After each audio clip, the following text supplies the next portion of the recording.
stuff I used to pull. My mom's, cuz that's the stuff I used to pull, telling moms how the teacher got it out for me, knowing I was in that mug being hella disrespectful. You know what I mean? Telling her what I wasn't going to do, but she got it out for me. Same deal here. So anyway, final game before I get to that, my comment to the people who were all like pissed off and fire Kyle Shanahan and Kyle Shanahan ain't crap, Roddy been open all year. My comment to those people was very simple. The league will let you know who is right on this end of things. The league will let you know.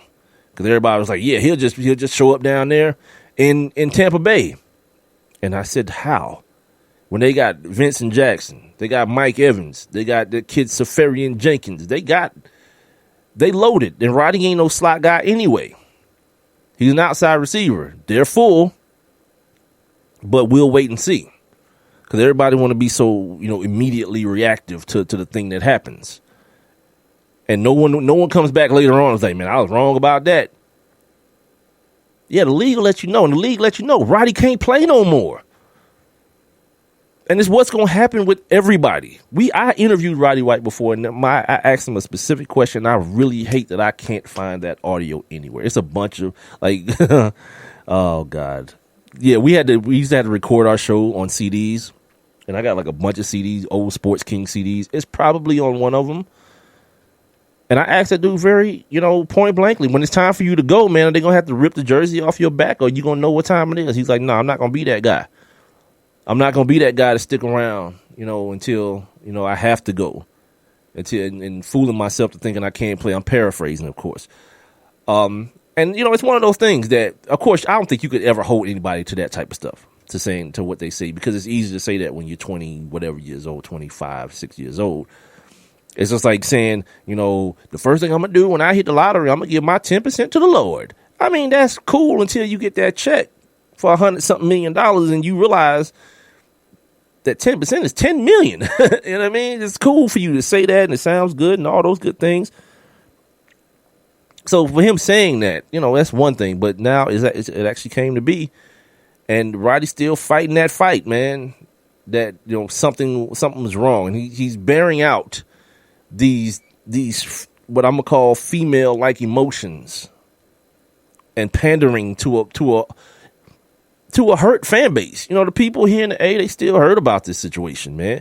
He says, per the Atlanta Journal-Constitution, I'm glad I wasn't a part.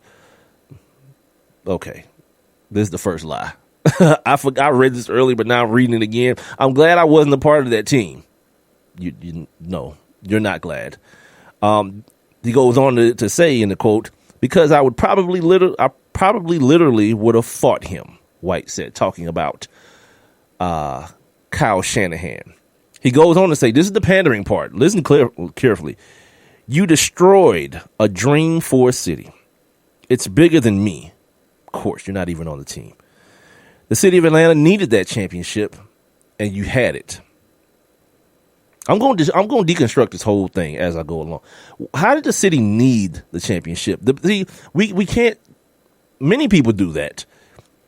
Just interchange need with want. No, you wanted the championship. You wanted to feel that feel, but you ain't need it. You know what I mean? Because everybody the next day, Monday, got your ass up, as hurt as you were, took your ass to work, got your ass on Facebook and defended the team and bashed the team and did all the things that you do. Life went on. You ain't need it. This is my city. Like, Roddy from South Carolina somewhere. This city didn't need it. And I said that leading up to the Super Bowl. It'd be nice, man. It'd be good. It'd be a good look for the city, man, if it happened. But if it don't, player, this still Atlanta, cuz. This still the A. Don't ever get that twisted. Without a championship or not. In football, like other cities may need it to define them. Green Bay, New England. Where's New England based out of? Because I always say New England, but I mean Foxborough. A city named Foxborough may need a championship, but this Atlanta, cuz that's like saying LA needs a championship. Not really. I mean, they got a bunch of them via the Lakers, not the Cubs, the Dodgers. Got at least one that I know of. But need? Nah. Plenty of other stuff around here. Now, if you start talking about, ripping up and shutting down strip clubs around here, then hold on, we might have a problem. Other than that, it's cool. So anyway, continuing with the tweet or the quote. The city, he said, Arthur Blank needed that championship and he deserved to win that game. Again, no. Arthur Blank don't need nothing. He good. And when you start talking about deserving, the team who deserved it won. The Patriots deserved it. They played better. They made more plays when it came down to it. You know what I mean? Plain and simple. And just plain rudimentary, a football way of thinking. They made the plays that they had to make. Like, people are acting as though when people start talking about, and this was said today, that, yeah, those calls, man, he's calling this game. He called a pass play when he should have called a running play because, of course, balls don't get fumbled on running plays. There's never been a turnover on a running play, right? Inevitably, it comes down to people doing their jobs. And, like, if you look at it very, very objectively, Kyle Shanahan's the guy who did the job he was doing all year. This team has been aggressive. That team had been aggressive on offense all year long, including the 2 weeks prior to that against Green Bay. They beat the brakes off Green Bay, and at some point they could have, hit the brakes a little bit, start handing the ball off, taking the air out the ball. They didn't. They did, as they say here in Atlanta all the time, keep your foot on their throat. They did that. Well, Kyle tried to do that in the Super Bowl, too, and it just didn't work out. So basically, your anger is not towards what happened or the circumstance. Your anger is towards the outcome. Because if he had done the same thing and it went from 28-3 and ended up being 42-10, you wouldn't, like, these people would be having the parade today. It would have started 2 weeks ago or whenever the Super Bowl was, and it would still be going on today. And people would have been doing what they did before the Super Bowl, begging the man not to leave, hoping he wouldn't leave. The beat reporter for the team, the Atlanta Ledbetter, told me, he's probably not going to leave. It's a bad job. Not really. He got 6 years. Got a good, crisp 6-year deal, which Herm Edwards said that's really 4, and I can see where he's coming from with that. It's an NFL contract. So most people be willing to live with the dead money of 2 years, not necessarily 5 or 4 years, especially since they're paying like 3 other coaches right now. They're probably still paying. No, they're not paying Harbaugh. They're paying Tom Sulo and they're paying Chip Kelly. So to be paying a third quarterback, it's not quarterback. Sorry, a third coach. Yeah, he's pretty much got a little bit of job security. He's got a GM that's never done it before. So somebody who he'll be definitely pulling the strings on John Lynch more so than the other way around as it pertains to personnel. Because of course his last name is Shanahan. He's got his dad in his corner. So if anything, I feel like I know. If anything comes up, he'll obviously just defer to his dad and say, "Look, Dad, we got a personnel decision to make. This A, B, and C are the options. Like where I'm at with this." So it's not, to me, not that bad a job for a guy who looks as though he has the confidence of the organization, and they're giving him all indications that patience will be abound, man. He don't have to make it happen right away. So shout out to him for that. But getting back to this Roddy White situation. I don't understand this. I forgot to read this part. That he deserves to win that game with everything he's been through. What? Like, Arthur Blank had cancer for like a week, and then he was cured. That dude is a billionaire. Like, I don't feel no kind of way about me sitting here being sympathetic to a billionaire that didn't win again. You know what I mean? Like, that's ridiculous. Come on, B. Like, Roddy's being on some like straight up foo stuff on this. And he says it was finally our time to win, and it just hurt me that we didn't get it done. Well, there's our and we. I didn't see an 84 out there, and if there was an 84 out there, it didn't have White on the back of it. For the man who said, I'm glad I wasn't a part of the team. That guy, still referring to it as we and our. Yeah. Again, man, it's so lazy to me to look at things through this microscope and not ever now look back at the situation where Devontae Freeman missed a block. Jake Matthews got a holding penalty. When they just needed that field goal. Like, all those things happened. So it wasn't one of those things where the play didn't work. Like, you look at the execution of the play and say, why the hell did he call that damn play? Like it was a double reverse or something, and they get caught in the backfield. No, that dude was doing the same things he had done and been praised for, Kyle Shanahan, the entire year. Now the result is different because the execution is poor. Then all blame goes to that guy. That's tough. That's tough, man. You know what I mean? Like, you imagine that being you. You got a job, and you do this job a certain way. 16 weeks, right? 16, 17, 18 weeks. You're doing this job. In the week 19, or the 19th week, but it's probably like 20-something at this point, you're doing the same job. You're doing it the same way because the results you've gotten for the previous weeks have been pretty damn good. And then all of a sudden, the result doesn't turn out to be the same as it has been for a lot of the previous weeks. And now everybody throws away. I've heard things as stupid as he knew he was leaving, so he threw the game. Hell, he knew he was leaving before the Packers game. Why the hell wasn't Aaron Rodgers in the Super Bowl then? Like, I understand in a way he wouldn't leave. Again, I'll say this. Understand, like, it always sometimes around here, and for the people who aren't from here, I'm giving you a very good glimpse of life in the city as a sports fan.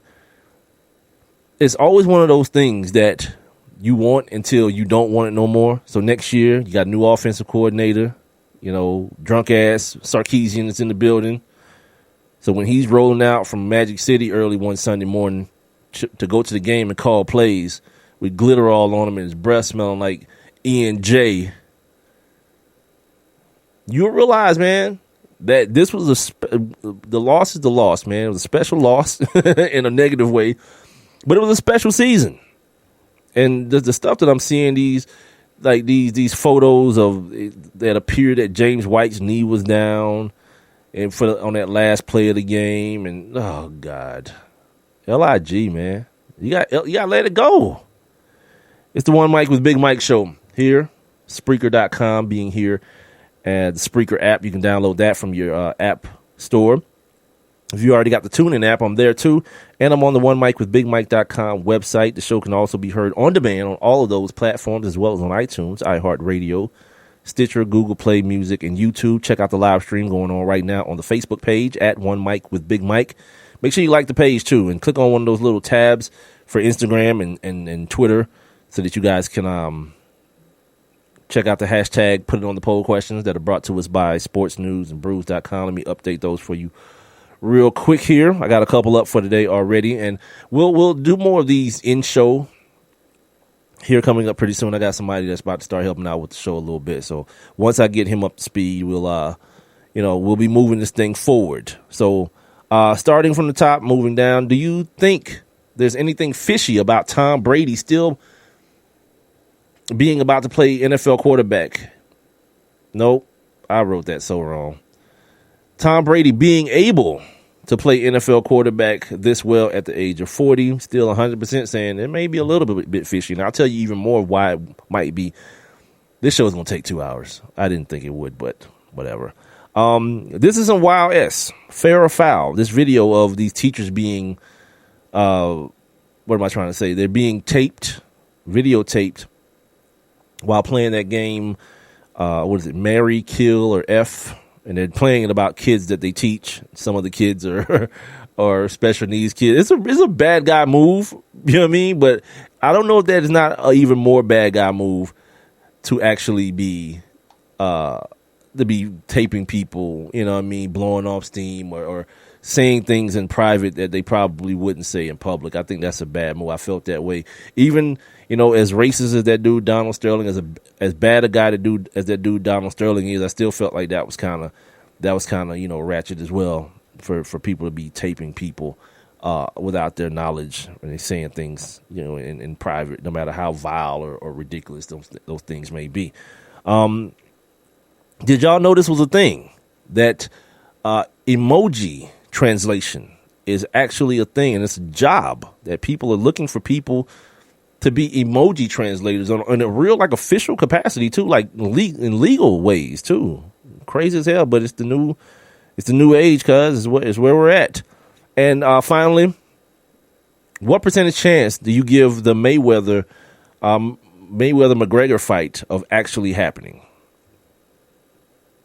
So the options are ranging from 0 to 100% chance, and most people think that it's a 0 to 24% chance that this fight will actually happen, and I tend to totally agree with them. All right, in the last couple of minutes here, let's talk Charles Oakley real quick. Apparently, they had a powwow. Charles Oakley and a couple of the Charles Oakley, Adam Silver, and Michael Jordan and James Dolan had a sit down about, you know, Charles Oakley, being kicked out of Madison Square Garden and being banned from the Garden. And apparently the ban has been lifted, and Oakley's not satisfied with that. Oakley wants more, and he's like milking this thing because, again, as I talked about on Monday, what's probably most important to most of these dudes is to maintain a certain level of relativity. You know what I mean? And Charles Oakley's not a real relative guy. Like, anytime you see Charles Oakley, he's like sitting beside Michael Jordan, and the first person you're going to say is like, hey, look at Miss MJ. You know what I mean? You're not like, there's Charles Oakley.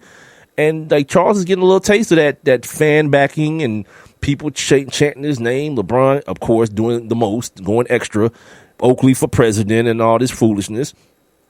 And he wants more of it. He wants to drain this thing for every little drop of anything that he can get from it. And that's, you know, whatever. But now he's saying that meeting wasn't enough. And again, let me say this too. Like, I'm totally about this life that he's talking about. He's like, you don't embarrass me and then want to like come whisper in my ear that you sorry. Charles Oakley wants a press conference in which my man, the white boy billionaire, James Dolan, publicly says, I'm sorry to Charles Oakley. Now, whether he gets that or not, yeah, you might be swimming upstream, homie, on that one. But the other thing that happened in relations to this, my man, you guys know I love me some Draymond Green. And this may be something I have to with my unlimited data I'm about to have from Verizon. Might have to start messing with this Draymond Dre Day podcast that he does on the Players Tribune. Draymond, he chimed in and he said words that white people don't like to hear, man. White people don't necessarily like to hear words like slave and slavery, and black people get real, like, you know, irpy about it too. Draymond says, quote, talking about the Charles Oakley situation, he says, quote, you doing it for me, it's all good. You doing it against me, you speaking out against my organization, it's not good anymore. That's a slave mentality. A slave master mentality, he corrected himself. That's ridiculous. It was all fine and dandy when he was laying people out, taking fines and all this stuff for your organization. But now all of a sudden, when he says something that he feels, it's a problem. A good 90% of that is actually correct. You know what I mean? But we got to stop. We got to get away from that narrative. Like, these dudes are sacrificing for the organization, and it's not like they're not receiving anything in return. They're getting compensated very handsomely for these things. And Charles Oakley, a guy who had no real discernible basketball skills. Like, right now, Charles Oakley playing today, he'd probably be like the 12th man on the bench. There's no need for a dude like Charles Oakley in today's game. Dude that just comes out there and roughs people up and, you know what I mean? Doesn't really, you know, people like 10 points, 10 rebounds. Yeah, okay. You know what I mean? That's not mine. Like, you could probably show me 50 other dudes that get 10 points and 10 rebounds in the league right now. You know what I mean? And have actual basketball skill. You know what I mean? They're not intimidators, enforcers. That type of stuff ain't needed right now. So Charles Oakley's time was what it was, but he needed to be that way. He didn't just need to be that way for the organization. He needed to be that way for himself and his own survival. Because when it came down to like basketball skills, dribbling, shooting, passing, he was limited, to say it mildly. So like that whole like he sacrificed and paid fines and calm down. You know what I mean? The other parts of what Draymond's saying, he's right on point. You know, like shut up, boy. You know who I am? Your owner. You don't talk to me any kind of way. You don't say what you want to me. Funny how that works. And it's true. The slave owner's mentality, the slave master's mentality, that I own you because I have a contract with you. See, people saying like people own people and people have a contract on people. You have a contract with me, stipulating that I perform a certain service and you provide me with certain finances. Not a contract on me. You don't own me per se, or own the athlete per se. It is weird, like little wording like that. You know, like he gave him $40 million for free. He ain't got to come to work at all. Nah, he earned it. He's earning it. $40 million Slave, man. Get that book if you haven't read it. Get that book, The $40 Million Slave, man. It'll blow your mind. William Roden. I think William Roden writes for the New York Times as well. Used to be on the Sports Reporters on ESPN, but that's been canceled. So let's take a break, come back and wrap the show up and get up out of here. I got to talk about what is it that I missed? What is it I said? I said Charles Barkley. Oh, your man is at it again. Jim Harbaugh is at it again. I also want to talk about Magic making power moves. Oh, and Tom Brady. And we'll get out of here on some all of that kind of stuff. I ain't gonna probably get to the White House stuff today, but it'll still be a crap show on Friday. Oh God, that dude, man, he's amazing. I'll be back. Well, I have one question for you. Do you or someone you know run a business that could benefit from additional exposure? The One Mic with Big Mike show is currently taking on new sponsors and advertisers. One Mic with Big Mike is currently syndicated across 8 different online platforms, and your company's name could be heard and seen across all 8 as well. Let's get to work. Please send all inquiries to Mike at onemicwithbigmike.com. Thank you for listening. Thank you for your continued support. All I need is one mic. Take a look under your bed. Find stuff under there? What about jobs? No? Now try your basement. There's a pair of overalls that overall you're not so into anymore. A perfectly good laptop that hasn't sat in your lap in months. And even more stuff, but still no jobs? Well, you really have both. See, stuff is defined as household articles considered as a group. Sometimes this stuff is no longer needed. Wait, no longer needed? That can't be right. Because remember those jobs you were looking for? Those are really needed. And they're the stuff inside your stuff. Even inside that winter coat that moved with you to Phoenix. Our job is to unlock those jobs, and it starts when you donate your stuff to your local Goodwill. Here's how we do it. When you donate to Goodwill, we sell your stuff to provide job training for people right here in your community. So just by teaming up with Goodwill, you help create jobs. And isn't that worth parting with the leftover keytar from your 80s cover band? Goodwill. Donate stuff, create jobs. Find your nearest donation center at goodwill.org. A message from Goodwill and the Ad Council.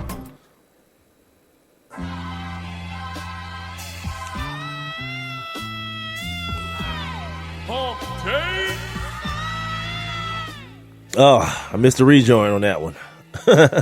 Welcome back to the One Mic with Big Mike show on this hump day. Getting on over this hump, man. We got a couple minutes left in tonight's show. Appreciate everybody for joining me, whether you're hearing the show live on Spreaker, the Spreaker app, TuneIn, or onemicwithbigmike.com, or you're listening on demand on any of those platforms, iTunes, iHeartRadio, Stitcher, Google Play Music, or YouTube.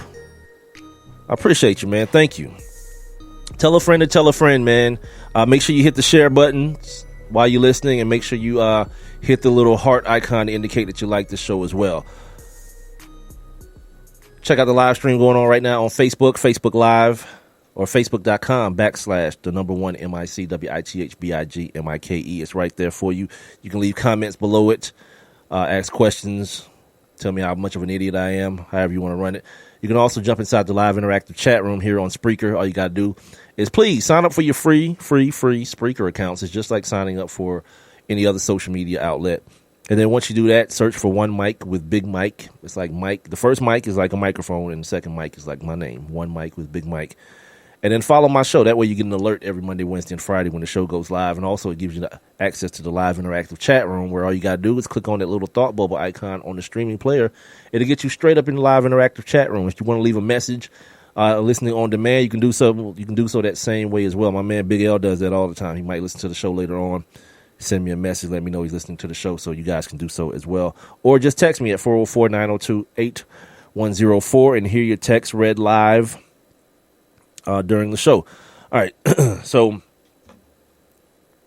let's start with this Tom Brady thing because I don't want to leave. I don't want to run out of time with this, and I want to really be able to extrapolate my thoughts on this properly, articulate my thoughts on this properly. I guess I could have used both words, but whatever. Tom Brady's 39. He's going to be 40 by the time next season starts. He says he hurts less now. He hurts less now than he did when he was 25. Like, when I hear those things, when I hear a player say things like that, my antennas go way up. Like, I'm the dude that will never, ever, ever, ever, ever be surprised by anyone getting pinched or popped for PEDs. Now, I don't know, or there's no indication or no rumors abound that I know of that Tom Brady's, he uses. But it's going to always, because of sport, you know what I mean? Because of what sport is and what sport has done, the things that you get from sports, I have to be skeptical.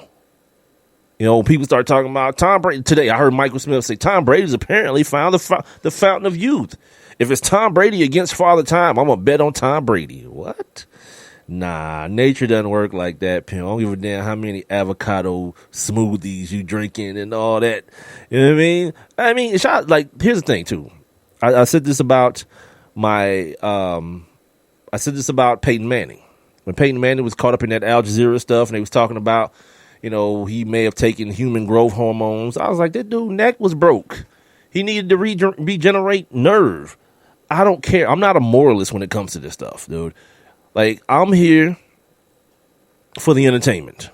I want to see dudes. I want to see the best dudes play football. Like, yeah, raise your hand if you had any fun watching Trevor Siemian play football this year. Or, what was the other kid's name that played out there with them? Paxton Lynch. You have any fun watching them? No, I want to see the best do it. So if Tom Brady can do it till he's 45 and do it at this level, I'm cool. You know what I mean? I'm good with that because I don't there's been this whole thing with Jimmy Garoppolo here lately. Everybody's like, yeah, man, trade a first rounder for Jimmy Garoppolo. If you're Cleveland, drop that number 12 pick on Jimmy Garoppolo. Why? Because Ryan Mallett was so awesome. Because all these other dudes that the Patriots have drafted to sit behind Tom Brady have turned up in other places and been awesome. Hell no. Like, I don't know what it is, but the whole that whole notion of because they were at the Patriots, that's why Romeo Crennel's still coaching. Well, still a head coach. That's why Charlie Weiss is still 1-2. Eric Mangini, yeah. Josh McDaniels so damn scared of his first opportunity, he won't leave again. They feel like you can't pull his ass out of Foxborough. But yeah, he's coming from that Patriot system. Yeah, whatever. There's certain dudes that have coaching trees and all this kind of stuff. Bill Belichick's tree is dead. He's like the one alive leaf on the tree. Belichick. Yeah, all these other people, they go places and turn into duds. No other quarterback is going anywhere.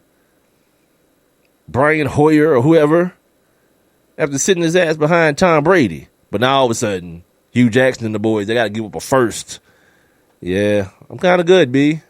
Because at the very very least, drafting a quarterback now is not the same thing as drafting Sam Bradford.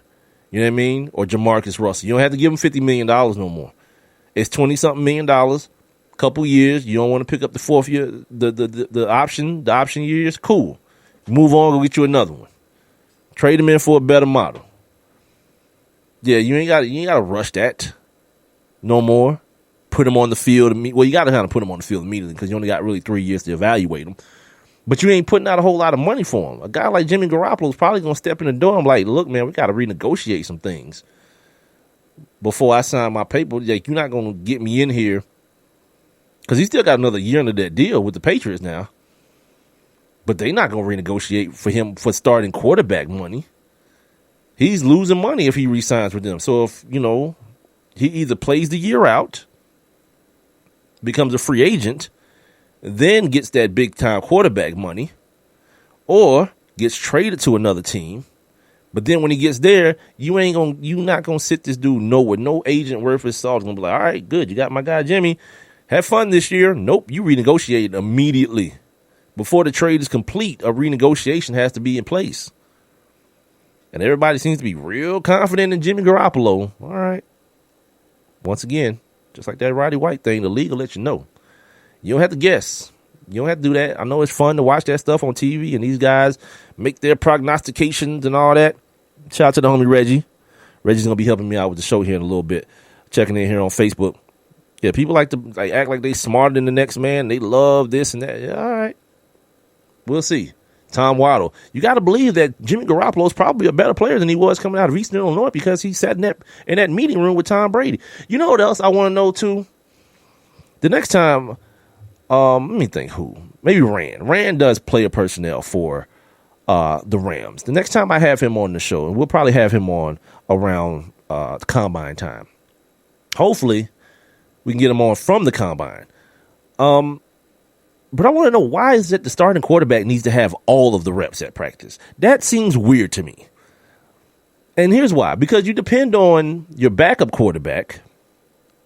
He should be able to get mental reps. But he's the guy that obviously isn't as good as the first guy. So it seems like a Tom Brady should be able to survive off of, not all, but some mental reps. So just in case something happened to him, the other dude has a feel, or the center has a feel for him. The receivers have some sort of feel for him. Not just getting throwaway reps at practice, if any at all. Like the story for Tom Brady and guys like Tom and Aaron Rodgers and these guys, they take every rep at practice. That seems counterproductive to me. It seems like, especially a dude like Tom Brady, like he probably needs the minimal amount of reps at practice. He's been there so long and done that so well. Speaking of that, let's get back to the point I was making about this dude and his performance and then the level that he's performing at so late in a career. I checked out his Pro Football Reference, right? All his stats and everything.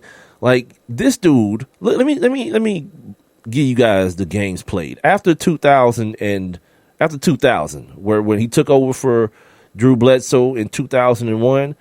Here are the games played. 14, 16, 16, 16, 16, 16, 16, 1. Bernard Pollard blew out his knee. Then you got 16, 16, 16, 16, 16, 16, 16, and then 12 this year because of Roger Goodell. Like my man call him Fidel Goodell. Every game this dude has played essentially in his entire career. And there's no regression? No noticeable regression? I think I'm within my rights. I know I'm within my rights of being kind of skeptical of this. And then before I just act like it's just me being ignorant, me and trying to do that. I'm not doing the Stephen A. Smith thing. Like Tom Brady might be on roids. I'm not doing that. But 2 years ago, I talked about some business dealings that Tom Brady is entrenched in. Right? This dude, gee whiz. This dude named Alex Guerrero, he's been enthusiastically endorsed is how this article described it by Tom Brady. He was marketed as helping to prevent and healing concussions. Yeah, it gets better. The Federal Trade Commission effectively shut down sales of his neuroprotective drink, quote unquote, NeuroSafe in 2014. Yeah, the Federal Trade Commission was after this dude. This is Tom Brady's guy. This doesn't seem like this so far, right? This don't seem like an up and up guy. 9 years earlier, the FTC sanctioned Guerrero, who doubles as a fitness specialist, for marketing a beverage made largely of organic greens that he falsely claimed could help prevent or cure cancer, heart disease, arthritis, and diabetes. This is Tom Brady's guy, man. This is his health guru because he's a crook.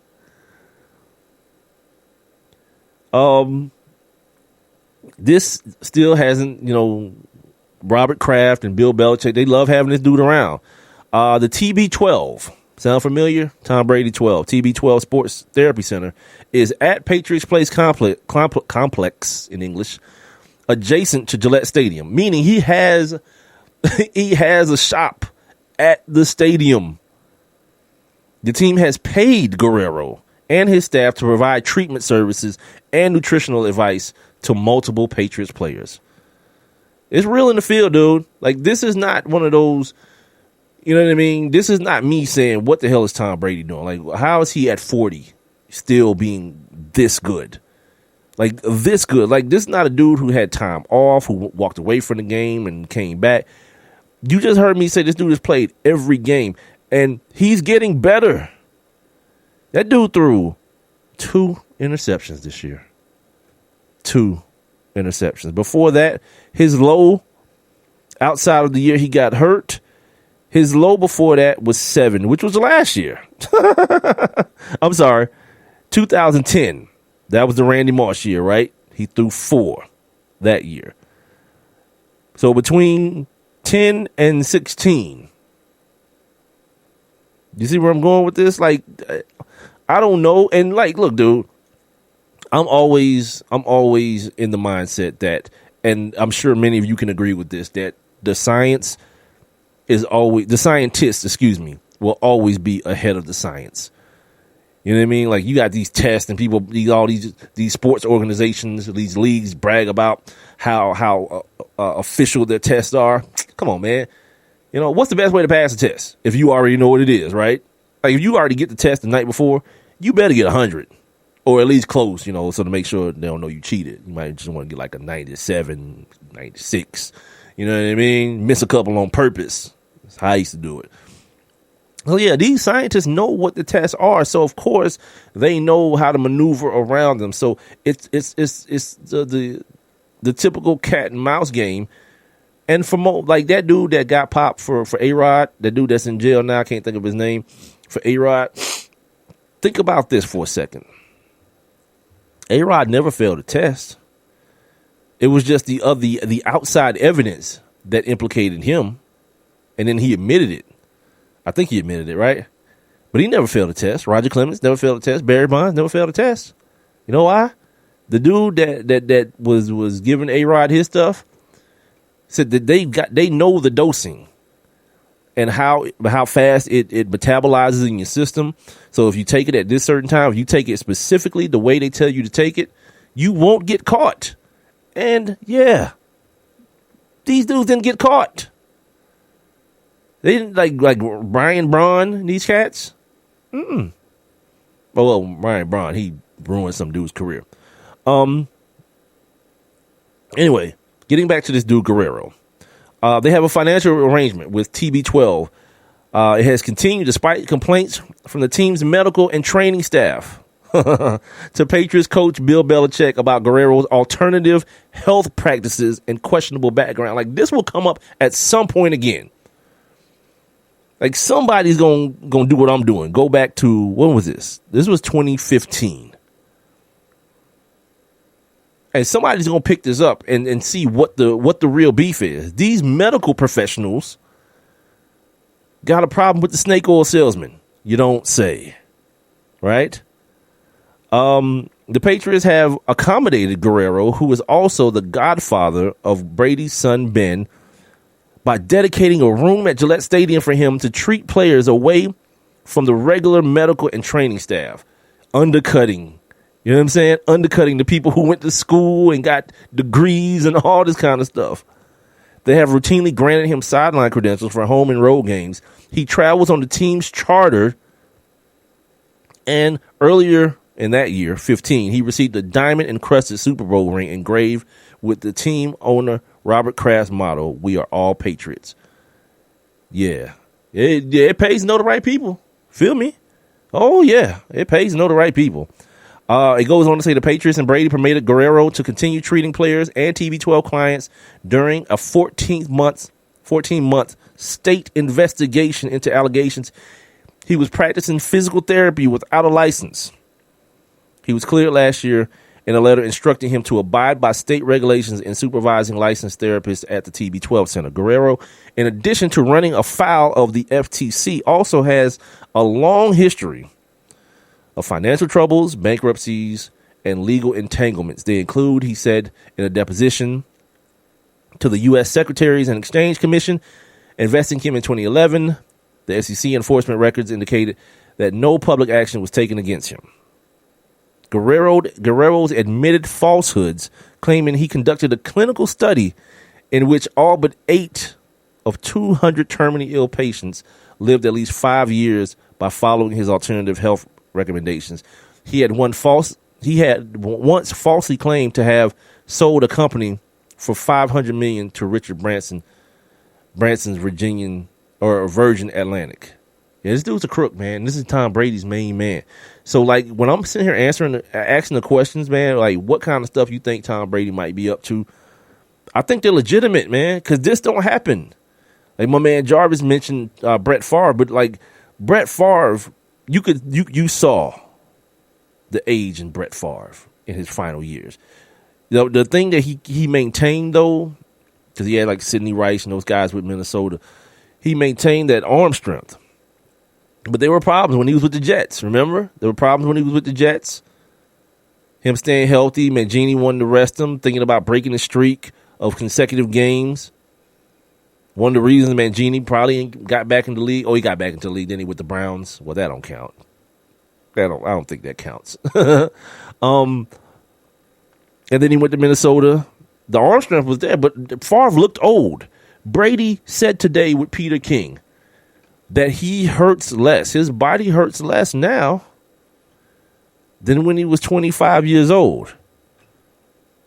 Maybe because I'll be 40 next month, man, man, I played small college ball, 1AA ball, and my body is wrecked. I got all kind of pains and back and neck, my neck and my back.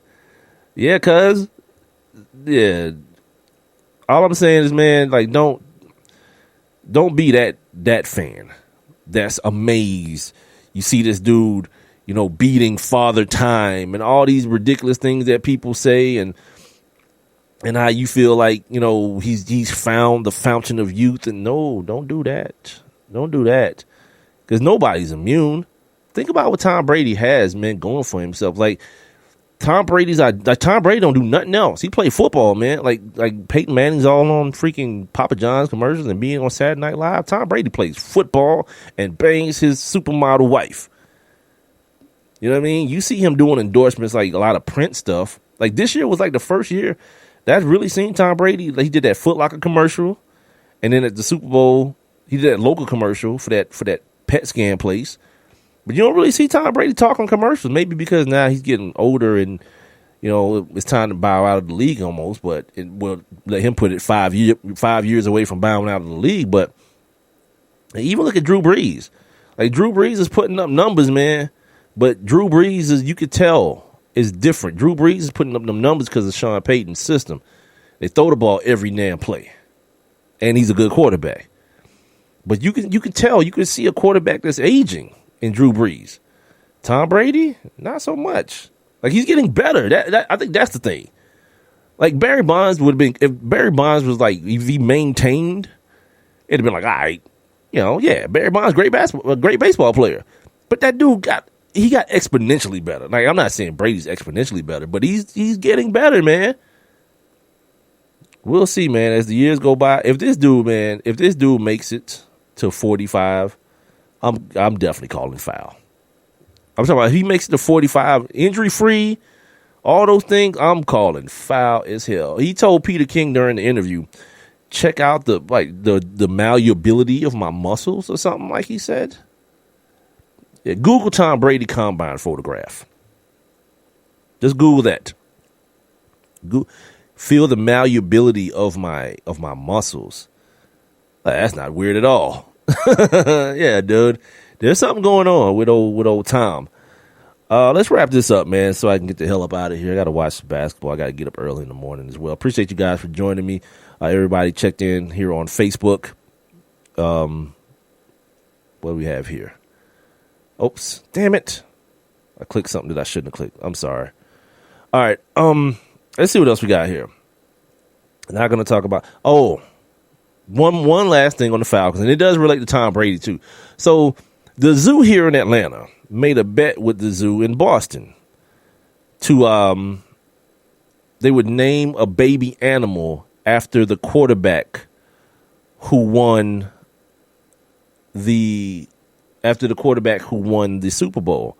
So in true Atlanta A-Town, stand the hell up pettiness, they named a Madagascar hissing cockroach, a baby cockroach.